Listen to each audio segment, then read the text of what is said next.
We're going to go ahead and talk a little bit about some of the V6 drivers and myths, the things that are actually encouraging people to go ahead and do V6. So in terms of V4, one of the things you have to understand is that we're close to running out. I mean, we're really getting close to running out. The best estimate is that the last IPv4 address blocks are going to be allocated by IANA about 27 May 2011. So that's not a long time from now. It's really not. Now, the reality is that once they've allocated those last blocks, there's still going to be some additional time before things start becoming perceptibly out. So it's going to be about a year later, about 21 Jan 2012, or 6 months later, when they begin to actually have no more blocks to hand out to you. Now, these are all estimates. They're just estimates. And the reality is the run out could go ahead and take longer or it could go faster. I will say if you're actually someone out there who's thinking about deploying some large project that needs IPv4 addresses, legitimately needs them, now's the time to ask. You don't want to go ahead and wait because in a couple of years, it's going to be too late. I'm not saying go ahead and request addresses just to hoard them. First of all, they're not going to give them to you, but it's also the wrong thing to do. But if you legitimately need them, now's the time. You'll see a lot of things like these little counters that will actually go ahead and show you how much space is remaining. This is kind of a nice one. It goes ahead and shows basically 5% left. May 27th is the date they mention as well. So what happens after we actually hit that run out point? I mean, it's not like being scuba diving and suddenly having your tank read 0. It's not like being in the desert and finding out, oh God, there was a leak in the bottom of the water bottle. It's sort of more like real estate in New York, or at least that would be how it would work if it was a rational economic system. The point is that there's going to go ahead and be address space that people already have. That's going to continue to work just fine. But there are some people who are going to go ahead and run into issues. The growing ISPs are the ones who are going to feel the run out first and hardest. Things like customers of IPv4 using ISPs are also going to suffer because in some cases the ISPs may try weird things to stretch out their address space. And in some cases that's going to break applications they want to run as customers. So eventually what's going to happen is there's going to be folks still doing V4 and there'll be some folks who just can't get V4 address space and we risk a bifurcated internet, a split internet. So it's going to be important that we go ahead and all sort of work towards having the ability to go ahead and sort of access each other.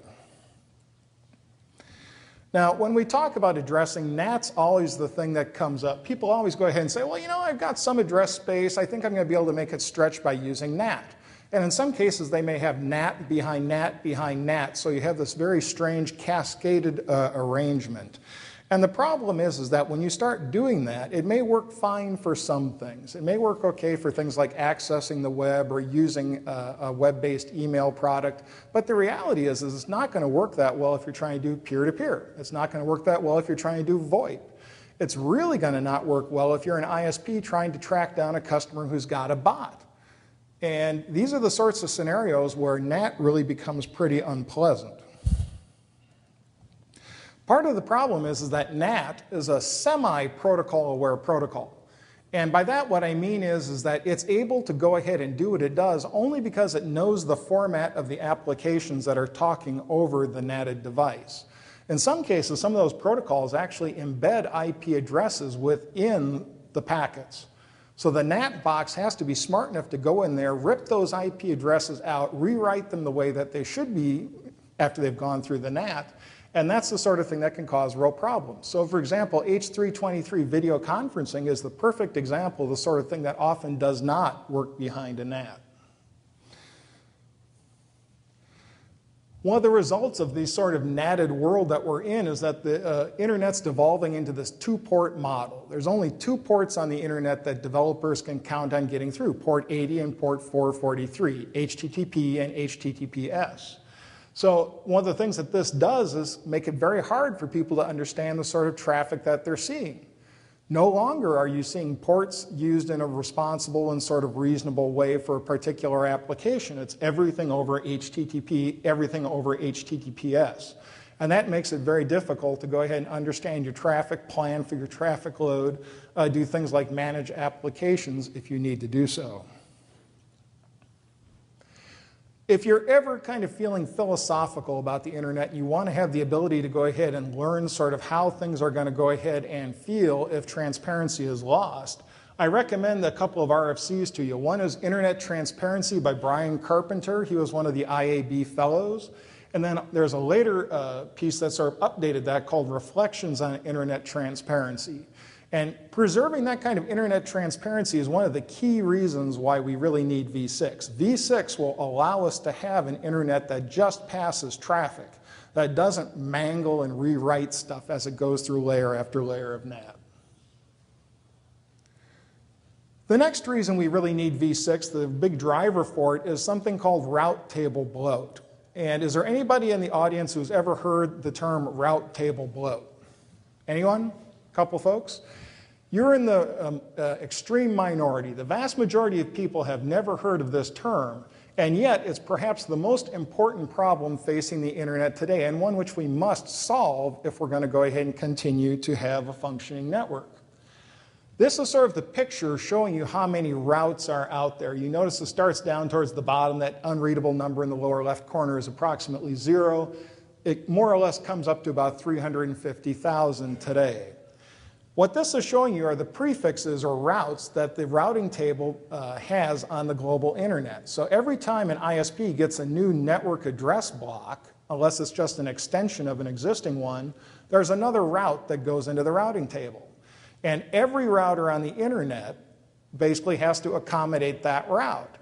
So the problem that we run into is that it requires faster and faster gear with more and more memory. It requires more time to converge when the routing table changes. And this is not a happy place for us to be. So v6 was supposed to fix all that. Address assignments were supposed to be hierarchical. The good news in that case would be that you'd have a big chunk of address space that'd be given to an ISP. They'd go ahead and take a chunk of that and hand it to you as a customer. And then at that point, the ISP wouldn't have to announce routes for each individual customer. It would just have one aggregate covering route that would work for everyone. That was the way it was supposed to work. Now the problem is that was for a single upstream ISP. What if you want multiple ISPs? What if you want a multi-home? I mean, if you're a sender, if you're any kind of business on the internet, having reliable connectivity is important to you. So you're not going to put all your eggs in one basket. You're going to have multiple ISPs providing connectivity for you. So we needed to have a solution for v6 multi-homing. Now, the original answer for that was, well, you'll just go ahead and get address space from each of your ISPs. So if you have 3 ISPs, you'll get address space from A, B, and C, and you'll announce all 3 of those. But then the question really becomes one of, well, what do I go ahead and do when I'm writing traffic to send it outbound? How do I know what address to use? Do I use the address from A? Do I use the address from B?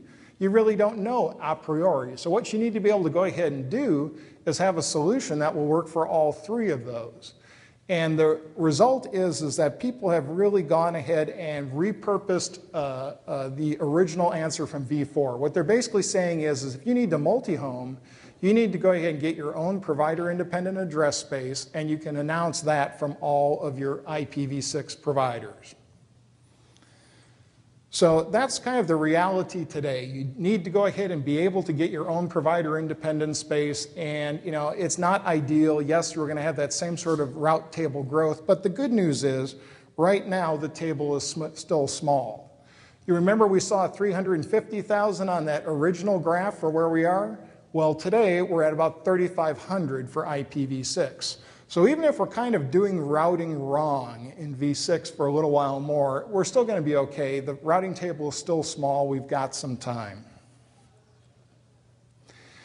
Another driver for doing v6, if you're not a sender, is things like regulatory compliance. So this is a letter in 2005 from Karen Evans, basically saying, you know what, guys, you need to do IPv6 if you're a federal networking agency.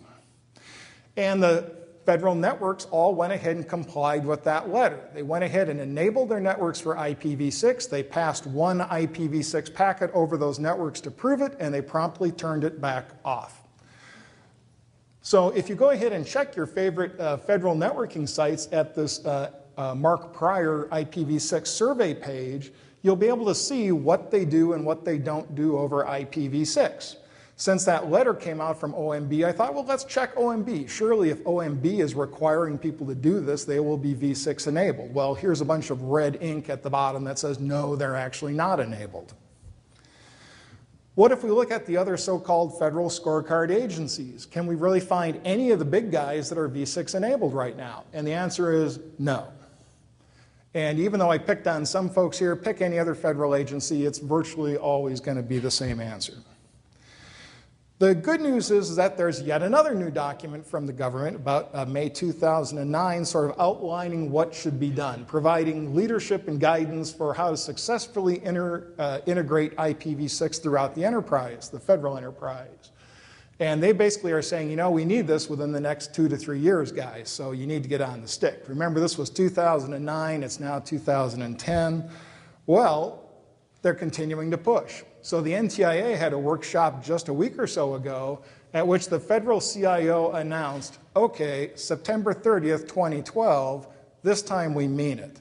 Your v6 websites, your other v6 public-facing or other public-facing services are going to have to be v6 enabled. And they basically say not only is it going to have to be accessible, it has to be accessible as a native service, not as some sort of weird translation mechanism, not as some other stopgap. You got to do it, the real thing. There's a second deadline about 2 years later that says not only do your public-facing things have to be v6 accessible, they say basically by September 2014, all your internal stuff, all your end-user workstations, all your internal operations also need to be v6 accessible. So this is really something that's gotten fairly serious within the federal government. There are some potential stumbling blocks. Things like content delivery networks, things like the Akamais of the world, have historically not been v6 enabled. That's kind of tough. If you actually look at major federal websites, for example, you'll find out that the IRS doesn't host their own content. They actually host it on a content delivery network. And that's also true for many other major customers. The big players out there all use content delivery networks. Most of them have been relatively slow in getting to the IPv6 game. There's one vendor that does, Limelight. They do offer service for both.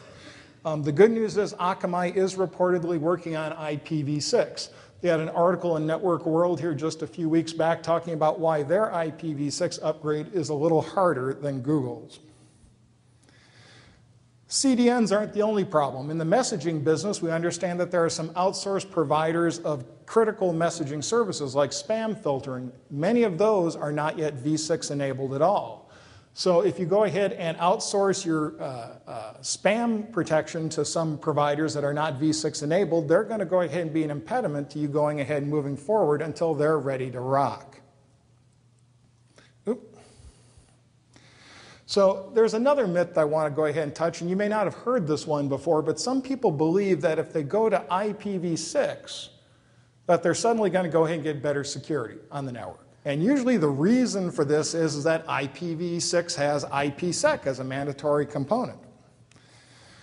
IPsec is not something new with IPv6. It's been around since the 90s, and it's the sort of thing that was supposed to do a bunch of really good things. It was supposed to allow you to authenticate traffic, provide confidentiality, provide integrity against data being tampered with, and keep the traffic from being replayed. Great stuff. Wonderful ideas. It'd be terrific if it was actually used. But the problem is this cornerstone of network security never really got used. In IPv6's case, while it's mandatory, it works just fine without it. And if you go ahead and hang around on cryptography lists or IPv6 lists or any other kind of lists, one of the things you're not going to see is people saying, I'm really having trouble setting up my IPv6 IPsec cryptography. Can you give me a hand with that? You don't hear that. And that should tell you immediately it's not being used. As an example, to kind of give you proof by example that you don't need IPsec to do IPv6, here's from a Mac. It's IPv6 enabled. You can see it's passing traffic, receiving traffic. The second little set of numbers there show you how much IPsec is happening. And the answer is none. So if anyone ever tells you, boy, you have to have IPsec up if you're running IPv6, well, no, you actually don't. The good news, if there's good news, is that IPsec isn't being used much on IPv4 either. So the reality is, well, it may not be any better, it may not be any worse at the same time. So for example, Jose Nazario of Arbor Network about a year ago took a look at his data. He's got excellent visibility into the network, saw less than 1% of all octets IPsec protected. CADA, the measurement folks now at San Diego, University of California, San Diego, they went ahead and also have passive network monitoring data that they make available. Here's the graphical picture. You'll see basically three regions there. You'll see sort of a gray thing towards the bottom. That's TCP. You'll see a blue thing towards the top. That's UDP. And there's a little tiny region at the top that kind of looks red. That's IPsec. So there's not a lot of IPsec out there, even in the v4 world. Now, like I say, that's a good news, bad news thing. Yeah, we don't have it on v6, but we didn't have it on v4 either, so the reality is neither worse nor better. The other thing you'll sometimes hear people talk about are all the wonderful things that IPv6 is going to do for us. It's going to improve routing performance by simplifying packet formats, and it's going to allow us to do QoS, it's going to allow us to have better mobility, and so on. Well, that may all be true, but no one cares. And I know that sounds kind of harsh, but the reality is none of those things are a real driver for adopting v6. Things that people are worried about, not being able to get address space, having the routing tables explode, dying from NAT, those are the things that are really pushing this. These other functionalities, cool as they are, really aren't driving it. The other thing you need to understand is there a myth that everyone is running out of v6 or v4 address space. And the reality is a little to the contrary. Some folks actually have quite a bit of address space still. And you know, it's hard to say what's a lot. So for example, a lot of universities have legacy /16s. That's about 65,000 addresses. It used to be called a Class B in the old days. And that seems like a lot until you start thinking about the fact that you might have 20,000 students and they might go ahead and each have multiple computers that they want to connect with a public IP address. So the reality is even though that sounds like a lot, it may not be a lot. The other thing to go ahead and understand though is that some sites actually have /8s or 16 million plus addresses. And for those guys, they might not really have a lot of worries. For example, some of the federal net blocks go ahead, there are multiple /8s that they own. And when you start thinking about that, you can see why some of the federal guys say, well, you know, I understand some people are running out of v4 address space, but, you know, quite frankly, we're not.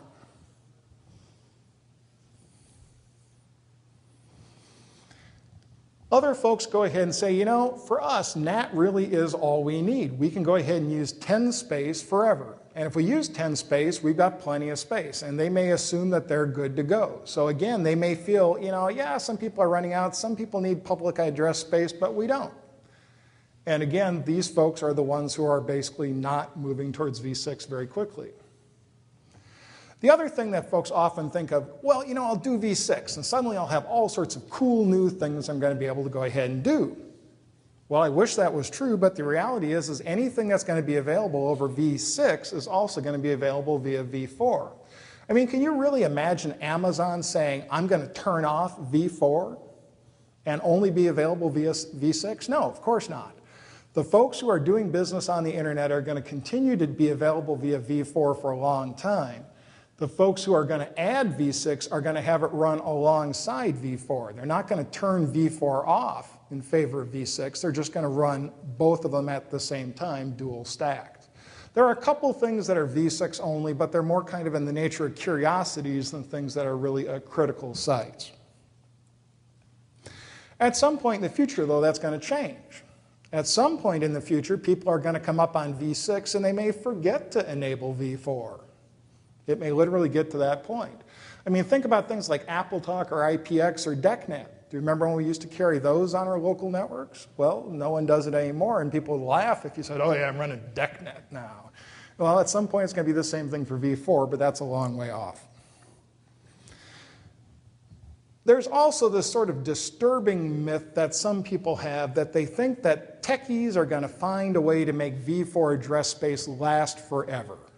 And this is perhaps the most disturbing of all the myths.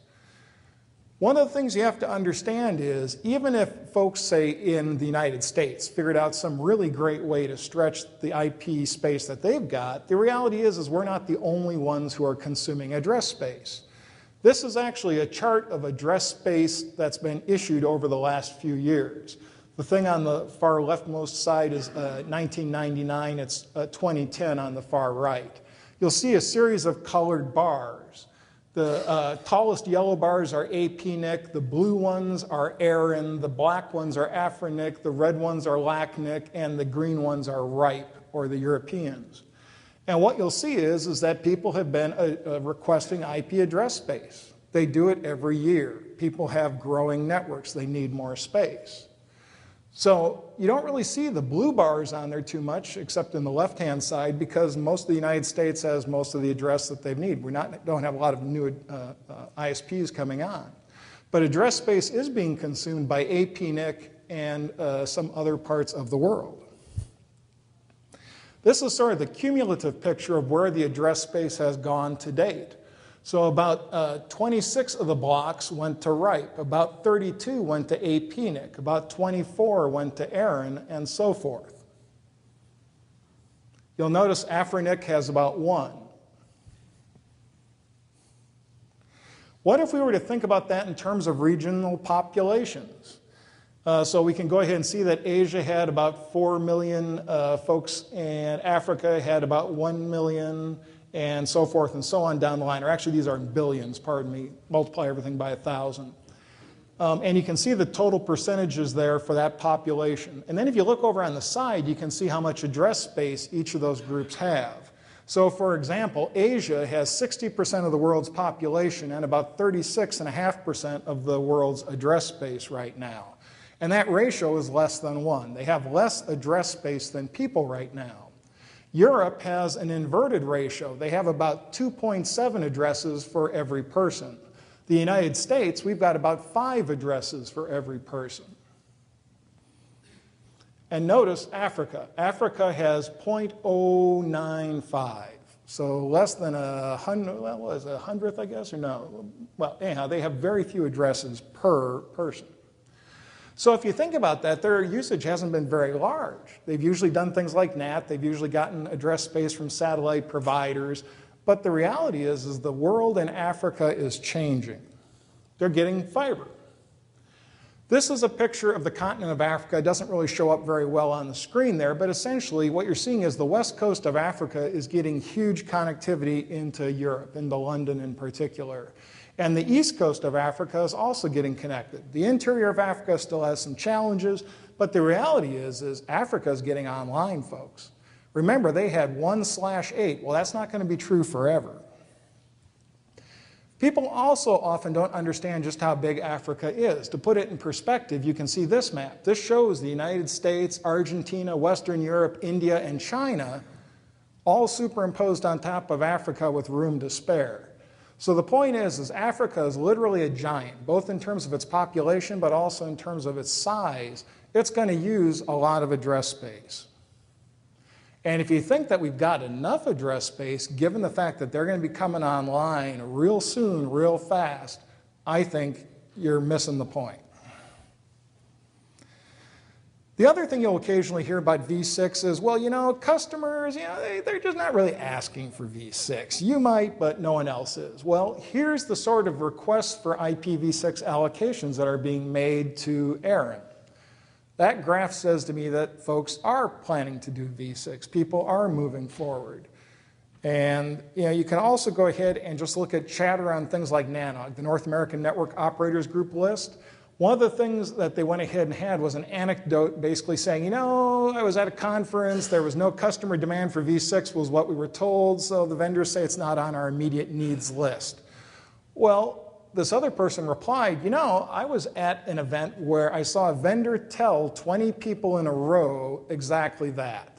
And when I got up there, I said, how long have you gone ahead and had a short-term memory loss? And the guy didn't really get it. But, then he explained to him, well, I just heard 20 people all ask for V6 support from you, and you kept on telling them, no, we don't have anyone asking for it. So, the reality is your customers do want V6. But that kind of perception sometimes persists, that no one really cares, that it's just something that people need to have as a checkbox feature. And the only exceptions are Asia, the United States government, Internet 2. Well, I go ahead and work with Internet 2, so maybe I'm part of this cliche, but the reality is a lot of folks do care about v6. And what's really happening is we're kind of coming into that point where we're crossing the chasm. We're really going from the innovators to the early adopters, and it's soon going to be something where the majority are going to be interested in this technology. So if you're not thinking about technology life cycles and where v6 is positioned, you're kind of missing the boat. We're coming up that curve, we're crossing the chasm, and it's going to start getting real for a lot of folks very quickly.